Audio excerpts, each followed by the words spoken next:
What up? I'm Josh Paulison, and welcome to my programming vlog.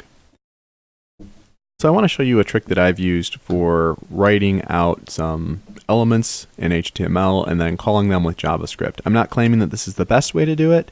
It probably isn't the fastest, perhaps it is, but I think it's an interesting trick, and it gives you a way to write out your HTML, look at it cleanly, and then assign the element. So here we've got s.window.innerHTML equals, and this is the newer way in JavaScript that you can end up stating this is a string. And this lets you do a multi-line string using the backtick.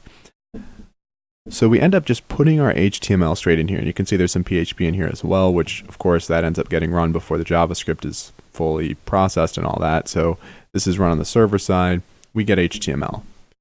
What you can do with s.window then is go down here, and I want to get, say, the content element. I can do s.window, get elements by class name, s_content0. I could also use query selector. I think this is a little bit faster, doesn't really matter. So then we have overlay, and we want to get the overlay, so we go s-menu, which is in here as well. And so you can end up, and I'm using constants for all these because these elements don't change and they aren't removed, or they shouldn't be. And so what you can do is have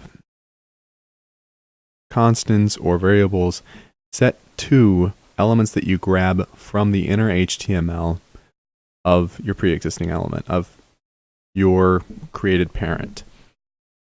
I find that I really like this method just because, again, it lets me read the HTML straight. I'm not really a fan of frameworks in general where you have to try to read how the HTML is written out, and they all handle it differently, and it's not really HTML.